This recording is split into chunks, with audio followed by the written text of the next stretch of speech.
ela. Vamos trazendo então o debate aqui para os nossos amigos comentaristas, enquanto a Janaína se prepara novamente para contar mais na informação. Mas o que a defesa de Jair Bolsonaro tenta fazer é descolar a figura do ex-presidente das causas do 8 de janeiro e também colocando em questionamento tudo aquilo que foi apresentado por Mauro Cid na delação, principalmente por causa das várias mudanças que essa delação teve ao longo do curso do processo. Zé Maria Trindade, muito bem-vindo também, meu amigo, é muito bom ter você por aqui. Já já te passo a palavra em Brasília. Mas, Gani, como é que você avalia essa principal estratégia, querendo minar aquilo que também a Procuradoria-Geral da República usa como principal elemento nessa investigação, que é uma delação? Olha só, a estratégia da defesa, eu acompanhei hoje o depoimento, né, a sustentação oral, melhor dizendo, do Celso Sanches, me pareceu assertiva.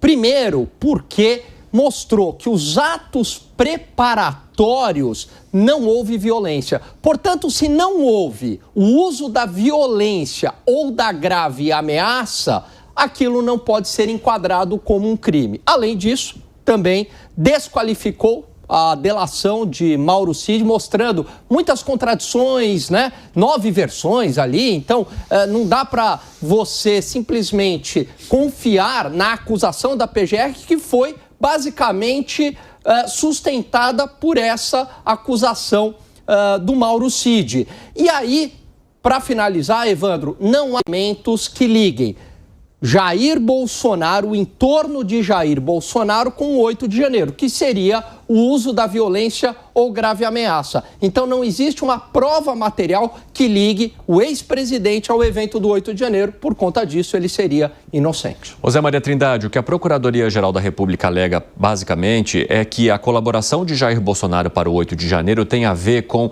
a inflamação desse público que estava já em frente aos quartéis e por meio do descrédito do processo eleitoral, da possibilidade do retorno do presidente Lula ao poder, Jair Bolsonaro teria utilizado suas ferramentas de comunicação também junto com seus aliados para que essas pessoas se sentissem no dever de, digamos assim, defender o mandato dele como uma forma de salvar o país. E que, por isso, sim, ele teria colaborado para o 8 de janeiro. Talvez não participado ativamente, porque não estava nas manifestações, mas feito com que as pessoas entendessem que, sim, elas precisavam dominar aquele território. Como é que você avalia essa alegação e a forma como a defesa de Jair Bolsonaro tenta desmontar aquilo que foi apontado pela PGR? Bem-vindo. Pois é, muito obrigado, Cine. Obrigado a todos, boa tarde. Não há quem não avalie o que está acontecendo hoje, né, no Supremo Tribunal Federal, na atividade política e lembrando do passado.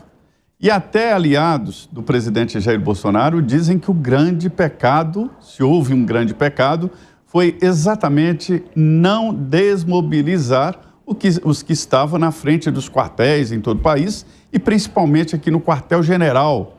Estava uma concentração muito grande. E ali dava sempre a impressão de que algo vai acontecer. Mas eu tenho a certeza de que não havia essa possibilidade, porque naquela época eu conversei com o senador Flávio Bolsonaro e falamos aqui na programação. Ele me disse só se aparecer um ET, né? Tá, mas qual é esse pecado? É de que o presidente Jair Bolsonaro, antes de ter viajado para os Estados Unidos, para não passar a faixa para o presidente eleito, então presidente eleito Lula, ele deveria ir lá agradecer o apoio e dizer, gente, voltem para casa porque a sucessão já está normalizada.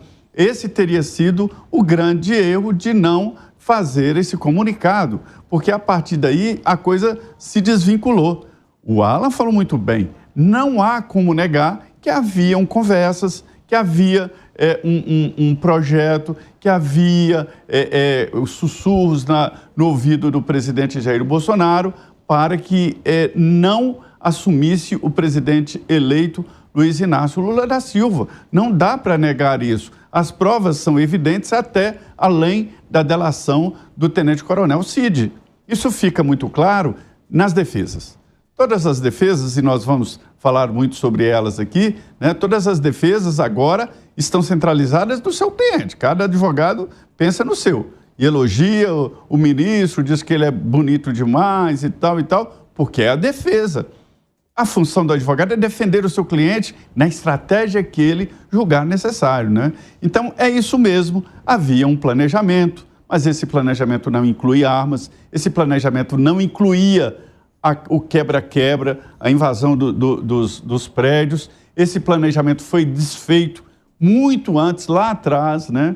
Então, assim, está errado o julgamento nesse pacotão, sem individualizar, inclusive, a participação de cada um, que nas defesas a gente vê claramente como é diferente a defesa, porque a participação de cada um foi ou em pensamento, ou até hoje a história de que eu fui convidado, mas não aceitei.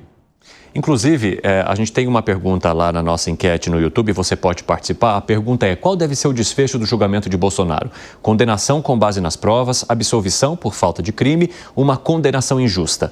Vai lá, participe, dê a sua opinião para a gente contar depois aqui no nosso 3 em 1. Piperno, e você? Como você avalia o que tem sido defendido pelos advogados de Jair Bolsonaro nesse segundo dia de julgamento? Inclusive, parte dos advogados, daqueles que hoje são julgados no Supremo Tribunal Federal, afirma que o próprio ministro Alexandre de Moraes teria superado as suas funções ao tentar apontar mais provas que a própria Procuradoria-Geral da República. Ou seja, a principal estratégia de boa parte da defesa está em cima de, digamos assim, colocar em questão tudo aquilo que é usado pelo Procurador-Geral da República para apontar a necessidade de condenação dessas pessoas. Evandro Cini, eu gostaria, mais uma vez, de reforçar o respeito que eu tenho pelos meus colegas Alan Gani, meu parceiro de tantas histórias, e pelo Zé Maria, o nosso decano, alguém que conhece, como poucos, aí, os bastidores da política em Brasília. Porque eles tocam em 2 pontos que eu julgo essenciais em toda essa maratona de defesas que nós assistimos nesses 2 dias. Os 2 e mais a defesa do general Paulo Sérgio Nogueira. Vou começar pela defesa do general Paulo Sérgio Nogueira. Assim que ele terminou toda a sua peça, né, apontando o que seriam aí as incongruências e tentando justificar os motivos pelos quais ele defendia a absolvição do seu cliente. E depois que ele acabou, depois que ele pronunciou a última palavra, a ministra Carmen Lúcia discretamente fez a pergunta mais importante desses 2 dias. Ela perguntou exatamente o seguinte: doutor, o senhor repetiu 5 vezes que o general tentou demover. Mas demover do quê? Porque a defesa se baseou muito nisso, né? Não, o general não teve culpa, o general tentou demover, o general, aí de novo, o general procurou demover. Então ela perguntou, mas escuta, o senhor falou 5 vezes em tentar demover, em tentar demover. Demover do quê? E aí ele candidamente responde: demover de qualquer medida de exceção. Então o general Paulo Sérgio já havia dito aí outro dia que ele inclusive atuou para que o presidente não cometesse esses desatinos. Aí ele falou claramente isso. Então veja, houve sim, pelo menos, no mínimo. Então vamos imaginar algo que qual a defesa do presidente Bolsonaro tem se baseado, né? Não ocorreram condições objetivas, materiais, iniciativa, mas houve lá uma simples cogitação que o presidente chamou, inclusive, de Sim. procurar mecanismos dentro das 4 linhas. Exatamente, aí, diz que eles não fugiram da Constituição ao fazer esse debate. Ou seja, ele procurou dar um golpe com base na Constituição, mas vamos lá. O que seria um estado de sítio ou um estado de defesa, aquilo dispositivos que estariam previstos na Constituição diante de uma possível eleição do presidente Lula. Perfeito. E o Alan toca rapidamente nisso, né, na história da cogitação. E aí, eu faço um questionamento a respeito do que é moral e do que é ético. Então, a moral é basicamente, né, o conjunto de regras, comportamentos e costumes. A ética é a análise disso tudo, né? É a avaliação, é o juízo que se dá a isso tudo. Ou seja, a nossa moral eu diria que está baseada em valores muito frágeis, porque a gente está admitindo que foi só uma cogitação, então está tudo bem. Foi uma cogitação, mas como não encontrou apoio, então está tudo bem. Não! A gente está falando de um personagem que atuou para conspirar, para dar um golpe. Não encontrou, talvez, os aliados suficientes para isso. E o Zé lembra muito bem que ele foi aconselhado, e talvez se arrependa, de não ter pedido para aquela massa de aquartelados irem para casa. Ele teve 60 dias para fazer isso. 60 dias no poder para fazer isso. E em momento algum ele fez qualquer gesto para desfazer todos aqueles agrupamentos de teor claramente golpistas. Eu quero conversar então agora com o Bruno Musa, que já está conectado conosco também. Um dos argumentos trazidos pelo advogado de Jair Bolsonaro é a falta de paridade de armas, Bruno, porque ele fala que o processo é gigantesco e que a Polícia Federal e o Ministério Público Federal tiveram muito mais tempo do que a defesa para analisar todas as provas e documentos e apresentar esse relatório do que a defesa teve para acompanhar os mesmos arquivos e preparar uma defesa que conseguisse cobrir tudo aquilo que é trazido de ofensiva ou de acusação pela Procuradoria-Geral da República. Você entende que houve uma falta mesmo, uma disparidade de armas, digamos assim? Bem-vindo, meu amigo. Muito obrigado, boa tarde a todos aqui da bancada. Alan, prazer estar aqui contigo novamente, seja bem-vindo. Bom, vamos lá, eu acredito que sim, eu acho que isso, repito o que eu venho falando, independe de espectro político ideológico. Se nós abstraíssemos aqui o réu, quem está sendo julgado, e colocássemos uma pessoa X, que não há uma aprovação ou rejeição por parte da população, a justiça deveria ser assim, cega, por completo para a defesa política e ideológica, e sim para um respeito constitucional, para seguir todo aquele rito processual, tudo aquilo que a própria Constituição brasileira manda, para um determinado julgamento ser o mais justo e o mais transparente possível. Veja, nós sabemos, e não é só de hoje, Evandro, nós sabemos que muitos dos advogados vieram a público relatar a dificuldade de conseguir ter acesso aos autos. Muitos deles, inclusive, o advogado do Bolsonaro mencionou isso hoje, da dificuldade dele construir uma banca de advogados, que nunca viu um processo com tantos advogados, onde cada um deles nunca teve o total acesso ao que estava sendo colocado no processo. Então, veja, como você pode defender uma pessoa, seja ela quem for, se você, como advogado, tem o direito constitucional e a obrigação de ter acesso a tudo que está sendo imputado ao seu cliente, a esse réu, e você não pode. Como é que você vai defender? Como é que você vai criar uma linha de raciocínio e uma defesa técnica para poder defender o teu cliente se você não tem acesso a tudo ou a todas as provas que supostamente estariam incriminando o seu réu? Obviamente, isso deixa muito claro a divergência processual e de armas que foi mencionada aí. Eu acho que isso, partindo um pouco do que o próprio Piperno falou, que eu concordo com ele, uma discussão de valores e éticas, no Brasil isso aí simplesmente foi deixado de lado. Como é que nós podemos defender valores e éticas num país onde depende de quem está sendo julgado para ter acesso a uma determinada forma de processo ou outra?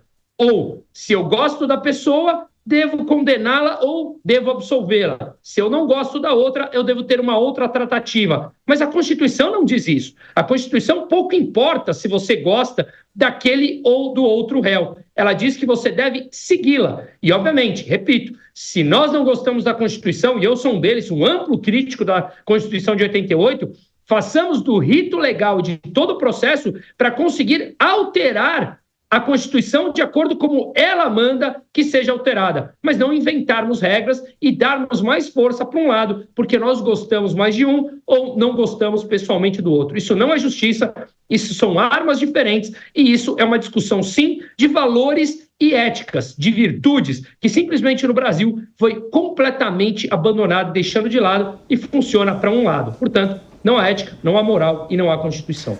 4h27, quem nos acompanha pela rádio, um rápido intervalo, daqui a pouco espero vocês nas outras plataformas. Seguimos. E Zé Maria Trindade, antes da gente seguir para mais um desdobramento dessa história, eu quero falar contigo sobre a defesa do general Heleno, que não só apontou uma, digamos assim, uma atuação do ministro Alexandre de Moraes acima daquilo que se espera de um ministro do Supremo Tribunal Federal, como uma espécie de reunidor de provas, mas também tentou afastar o general Heleno da atuação direta de Jair Bolsonaro numa suposta coordenação de atos que pudessem levar, consequentemente, ao 8 de janeiro e a uma tentativa de golpe de Estado aqui no país. Mencionando que a aproximação de Jair Bolsonaro com parlamentares do Centrão fez com que o general Heleno saísse de cena e que, se fosse para enxergar o general Heleno como um culpado, todos aqueles que aparecem em imagens, assessores que estão na sala ouvindo tudo aquilo que Jair Bolsonaro falou ao longo dos anos, também deveriam ter entrado no processo. Como é que você avalia a posição do general Heleno lá no governo